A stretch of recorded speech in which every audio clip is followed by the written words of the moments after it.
Estuve mirando, dice el profeta Daniel, hasta que fueron puestas sillas, y un anciano de grande edad se sentó, cuyo vestido era blanco como la nieve, y el pelo de su cabeza como lana limpia, su silla llama de fuego, sus ruedas fuego ardiente. Un río de fuego procedía y salía de delante de él, millares de millares le servían, y millones de millones asistían delante de él. El juez se sentó y los libros se abrieron. Así se presentó la visión del profeta el día grande y solemne en que los caracteres y vidas de los hombres habrán de ser revistados ante el juez de toda la tierra, y en que a todos los hombres se les dará conforme a sus obras. El anciano de días es Dios, el Padre. El salmista dice, antes que naciesen los montes, y formases la tierra y el mundo, y desde el siglo y hasta el siglo, tú eres Dios. Es Él, autor de todo ser y de toda ley, quien debe presidir en el juicio. Y millares de millares, y millones de santos ángeles, como ministros y testigos, están presentes en este gran tribunal. Y vi que con las nubes del cielo venía uno como un hijo de hombre, vino hasta el anciano de días, y lo hicieron acercarse delante de él.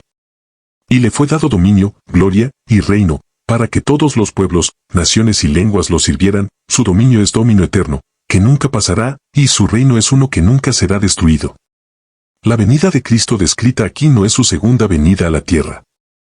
Él viene hacia el anciano de días en el cielo para recibir el dominio y la gloria, y un reino, que les será dado a la conclusión de su obra de mediador.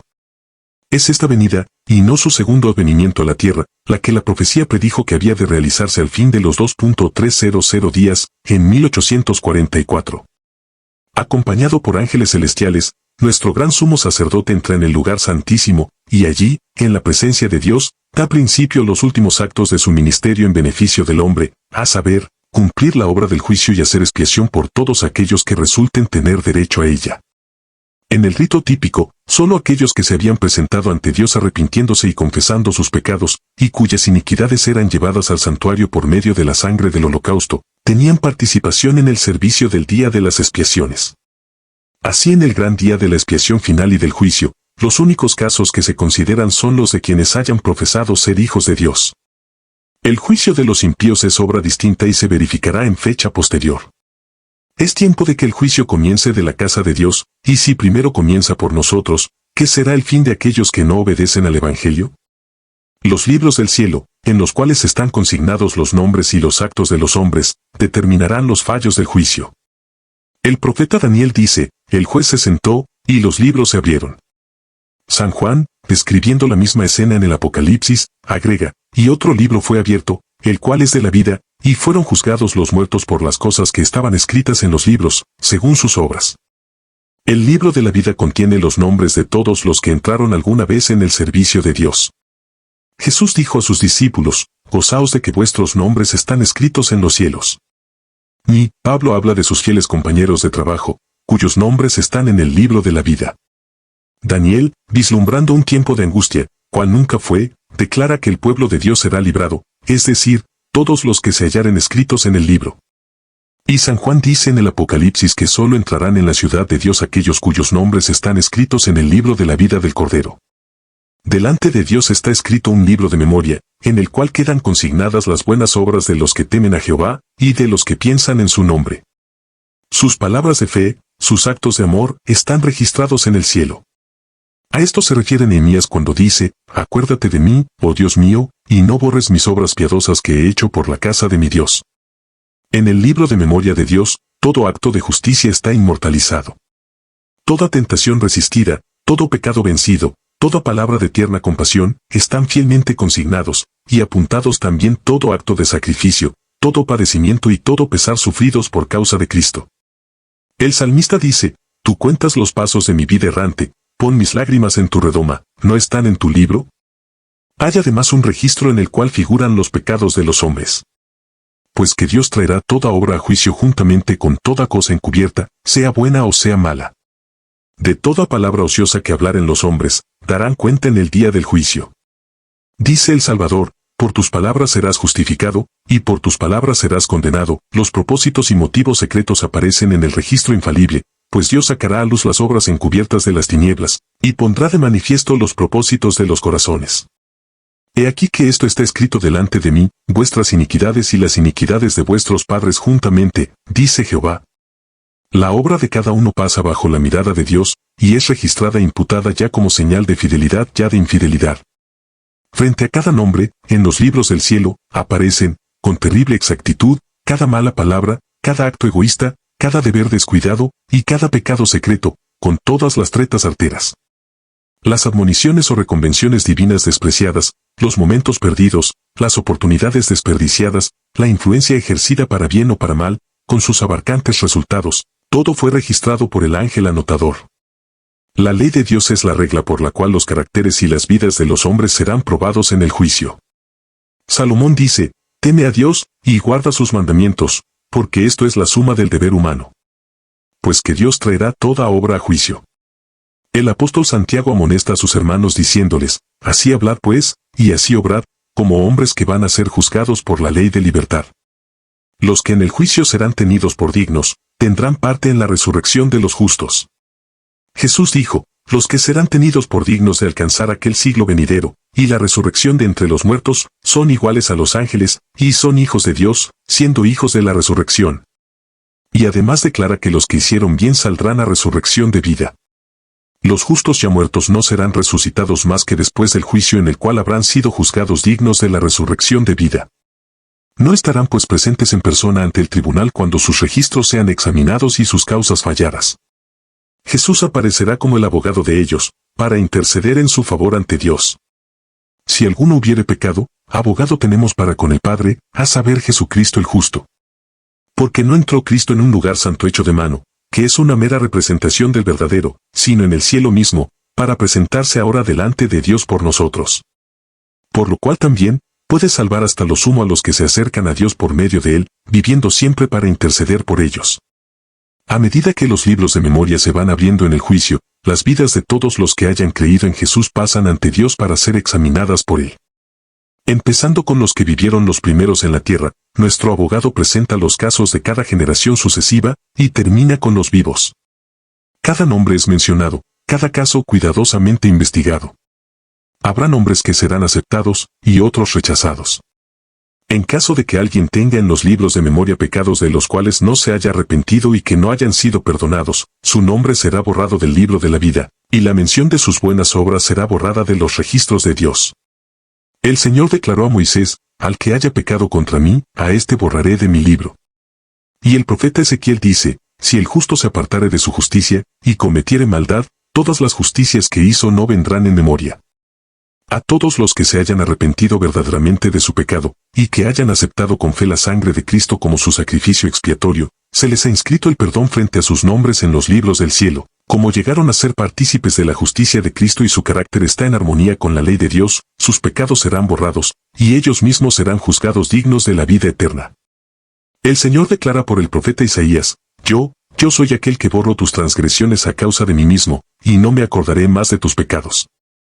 Jesús dijo, el que venciere, será así revestido de ropas blancas, y no borraré su nombre del libro de la vida, sino confesaré su nombre delante de mi Padre, y delante de sus santos ángeles. A todo aquel, pues, que me confesare delante de los hombres, le confesaré yo también delante de mi Padre que está en los cielos. Pero a cualquiera que me negare delante de los hombres, le negaré yo también delante de mi Padre que está en los cielos.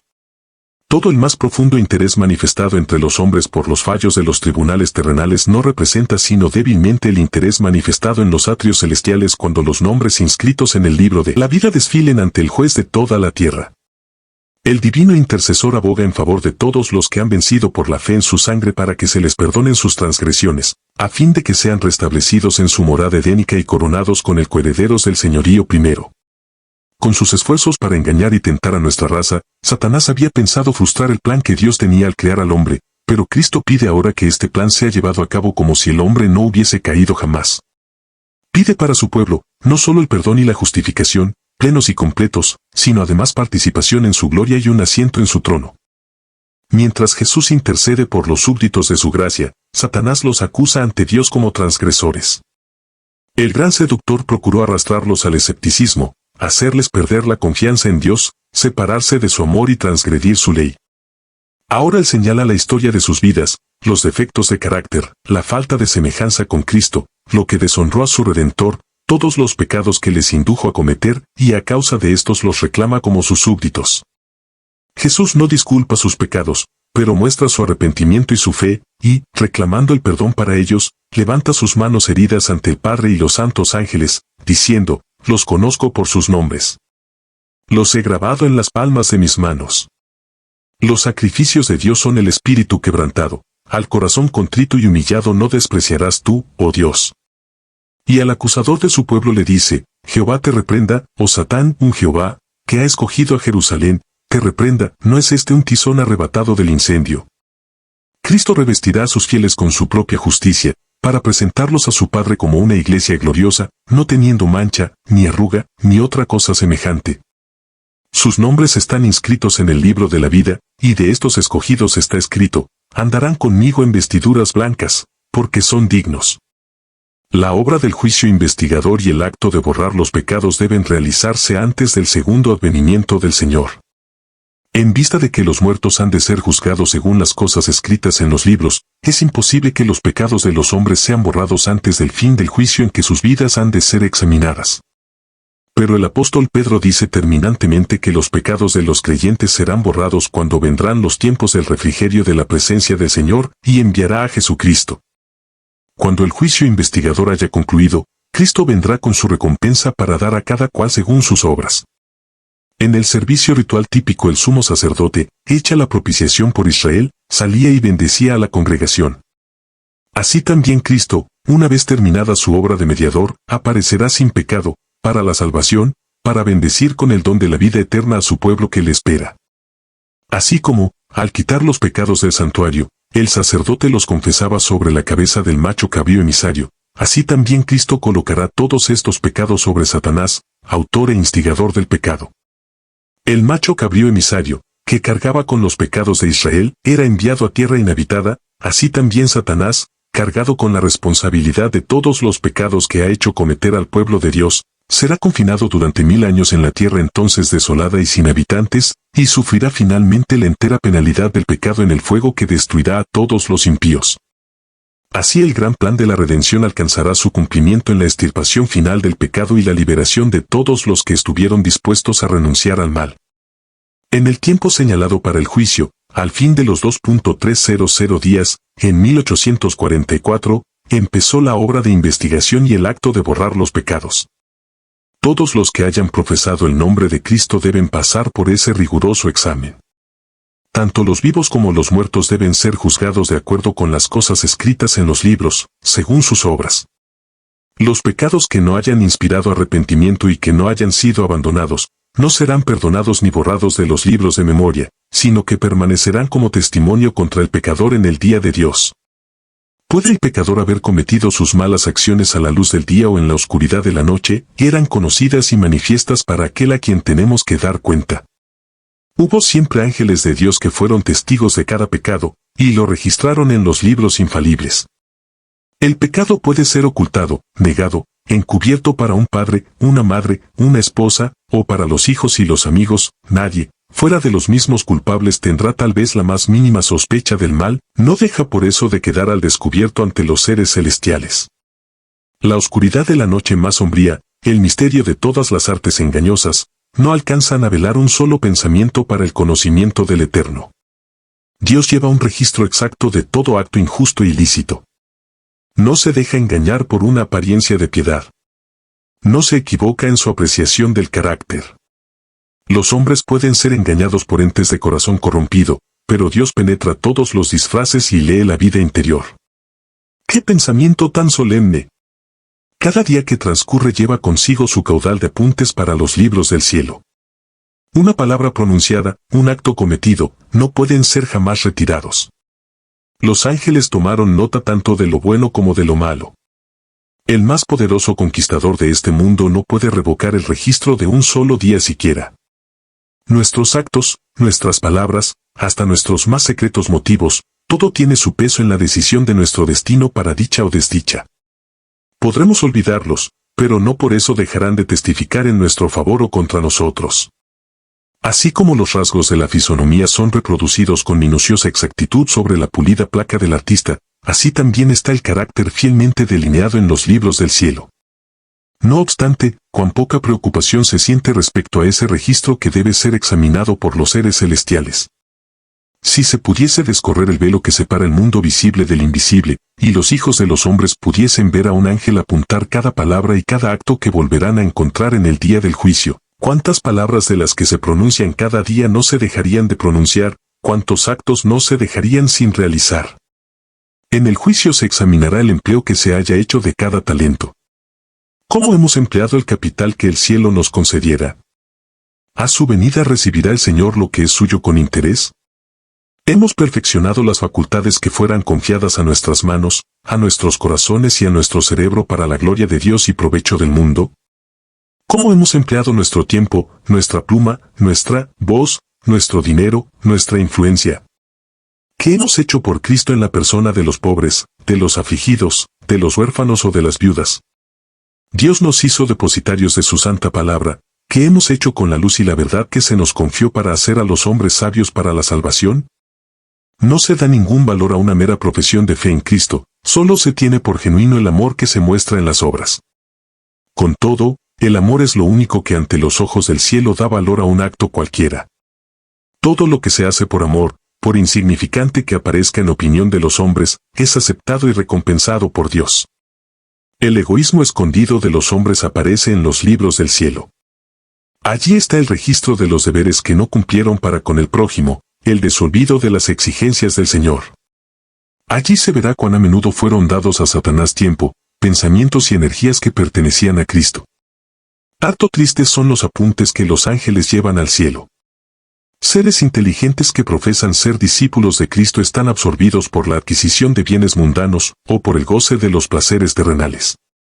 El dinero, el tiempo y las energías son sacrificados a la ostentación y al egoísmo, pero pocos son los momentos dedicados a orar, a estudiar las sagradas escrituras, a humillar el alma y a confesar los pecados.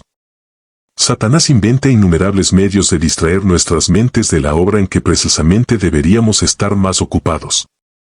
El archiseductor aborrece las grandes verdades que hacen resaltar la importancia de un sacrificio expiatorio y de un mediador todopoderoso.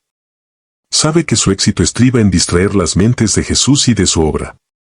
Los que desean participar de los beneficios de la mediación del Salvador no deben permitir que cosa alguna les impida cumplir su deber de perfeccionarse en la santificación en el temor de Dios. En vez de dedicar horas preciosas a los placeres, a la ostentación o a la búsqueda de ganancias, las consagrarán a un estudio serio y con oración de la palabra de verdad. El pueblo de Dios debería comprender claramente el asunto del santuario y del juicio investigador. Todos necesitan conocer por sí mismos el ministerio y la obra de su gran sumo sacerdote. De otro modo, les será imposible ejercitar la fe tan esencial en nuestros tiempos, o desempeñar el puesto al que Dios los llama. Cada cual tiene un alma que salvar o que perder. Todos tienen una causa pendiente ante el tribunal de Dios. Cada cual deberá encontrarse cara a cara con el gran juez. Cuán importante es, pues, que cada uno contemple a menudo de antemano la solemne escena del juicio en sesión, cuando serán abiertos los libros, cuando con Daniel, cada cual tendrá que estar en pie al fin de los días. Todos los que han recibido la luz sobre estos asuntos deben dar testimonio de las grandes verdades que Dios les ha confiado. El santuario en el cielo es el centro mismo de la obra de Cristo en favor de los hombres. Concierne a toda alma que vive en la tierra. Nos revela el plan de la redención, nos conduce hasta el fin mismo del tiempo y anuncia el triunfo final de la lucha entre la justicia y el pecado. Es de la mayor importancia que todos investiguen a fondo estos asuntos, y que estén siempre prontos a dar respuesta a todo aquel que les pidiere razón de la esperanza que hay en ellos. La intercesión de Cristo por el hombre en el santuario celestial es tan esencial para el plan de la salvación como lo fue su muerte en la cruz. Con su muerte dio principio a aquella obra para cuya conclusión ascendió al cielo después de su resurrección. Por la fe debemos entrar velo adentro, donde entró por nosotros como precursor Jesús. Allí se refleja la luz de la cruz del Calvario, y allí podemos obtener una comprensión más clara de los misterios de la redención. La salvación del hombre se cumple a un precio infinito para el cielo. El sacrificio hecho corresponde a las más amplias exigencias de la ley de Dios quebrantada. Jesús abrió el camino que lleva al trono del Padre, y por su mediación pueden ser presentados ante Dios los deseos sinceros de todos los que a Él se allegan con fe. El que encubre sus transgresiones, no prosperará, y más el que las confiesa y las abandona, alcanzará misericordia. Si los que esconden y disculpan sus faltas pudiesen ver cómo Satanás se alegra de ello, y los usa para desafiar a Cristo y sus santos ángeles, se apresurarían a confesar sus pecados y a renunciar a ellos. De los defectos de carácter se vale Satanás para intentar dominar toda la mente, y sabe muy bien que si se conservan estos defectos, lo logrará. De ahí que trate constantemente de engañar a los discípulos de Cristo con su fatal sofisma de que les es imposible vencer. Pero Jesús aboga en su favor con sus manos heridas, su cuerpo quebrantado, y declara a todos los que quieran seguirle: bástate mi gracia. Llevad mi yugo sobre vosotros, y aprended de mí, que soy manso y humilde de corazón, y hallaréis descanso para vuestras almas. Porque mi yugo es fácil y ligera mi carga. Nadie considere, pues, sus defectos como incurables. Dios concederá fe y gracia para vencerlos. Estamos viviendo ahora en el gran día de la expiación. Cuando en el servicio simbólico el sumo sacerdote hacía la propiciación por Israel, todos debían afligir sus almas arrepintiéndose de sus pecados y humillándose ante el Señor, si no querían verse separados del pueblo. De la misma manera, todos los que desean que sus nombres sean conservados en el libro de la vida, deben ahora, en los pocos días que les quedan de este tiempo de gracia, afligir sus almas ante Dios con verdadero arrepentimiento y dolor por sus pecados. Hay que escudriñar honda y sinceramente el corazón. Hay que deponer el espíritu liviano y frívolo al que se entregan tantos cristianos de profesión. Empeñada lucha espera a todos aquellos que quieran subyugar las malas inclinaciones que tratan de dominarlos. La obra de preparación es obra individual. No somos salvados en grupos. La pureza y la devoción de uno no suplirá la falta de estas cualidades en otro. Si bien todas las naciones deben pasar en juicio ante Dios, sin embargo Él examinará el caso de cada individuo de un modo tan rígido y minucioso como si no hubiese otro ser en la tierra. Cada cual tiene que ser probado y encontrado sin mancha, ni arruga, ni cosa semejante. Solemnes son las escenas relacionadas con la obra final de la expiación. Incalculables son los intereses que ésta envuelve. El juicio se lleva ahora adelante en el santuario celestial. Esta obra se viene realizando desde hace muchos años.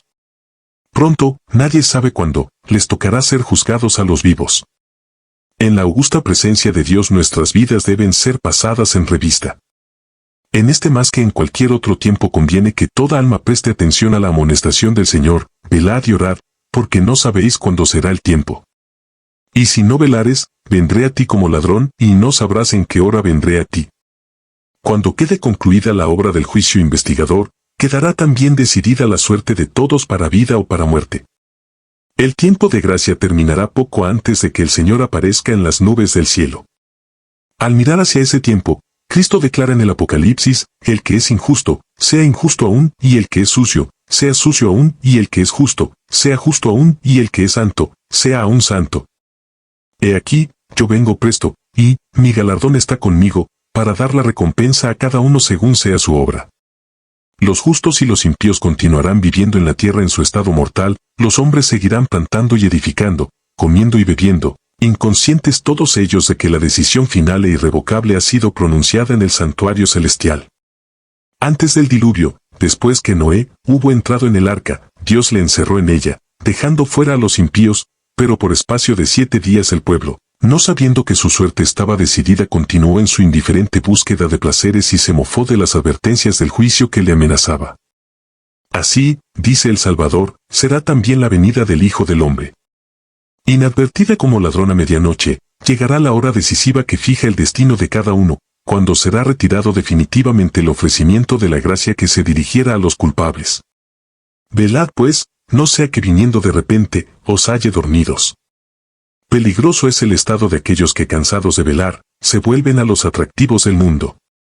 Mientras que el hombre de negocios está absorto en el afán de lucro, mientras el amigo de los placeres corre tras ellos, mientras la esclava de la moda está ataviándose, puede llegar el momento en que el juez de toda la tierra pronuncie la sentencia: ha sido pesado en la balanza y ha sido hallado falto.